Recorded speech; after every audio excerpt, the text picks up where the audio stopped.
Hi, I'm Cidnee Stephen. I was just checking my mail, and it made me realize that very rarely do we talk about direct mail anymore.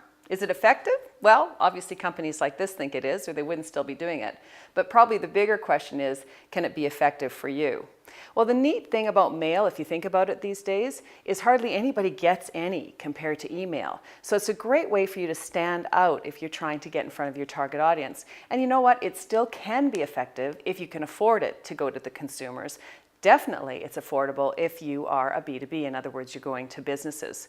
But there is three important factors that you want to consider when it comes to your direct mail. First of all, what type of postage should you be using? So you can see that, I've got some different ones here. This one's got a stamp on it. That's what we call first class mail. And the nice thing about first class mail is that this gets returned if it has the wrong address on it. And I'll tell you a little bit more about addresses in a minute. And then we have something that we call addressed ad mail. It's got my address on it, and that kind of says to me that it's a little bit more personalized and probably a little bit more for my types of interests. A little less expensive than first class mail, but guaranteed to get there. And then we have things that just kind of come into the mail and may not have any address or name on them, and we call that unaddressed ad mail.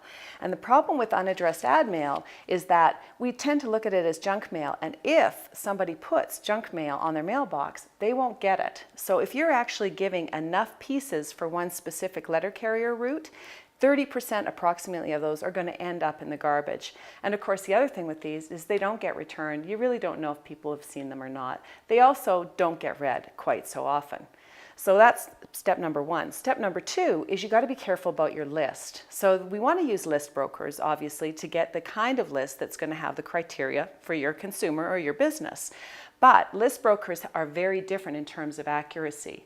For the best accuracy, you want to look at your post office. So the post office obviously usually gets those changes of address, and they will actually do your entire direct mail campaigns for you. So if you want accuracy, definitely go with them. If you're using a list broker, you may want to send the first one out with first class postage so that you get those returned addresses that are incorrect, so you can then focus on correcting them.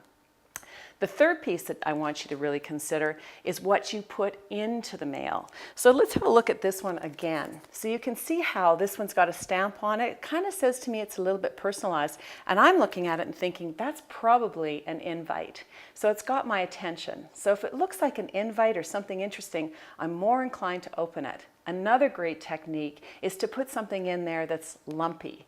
Then I'm definitely going to open it to see what you've actually put inside. Another trick I've seen sometimes is to put a stamp on the outside that says free trial or free sample inside. So can direct mail work for you?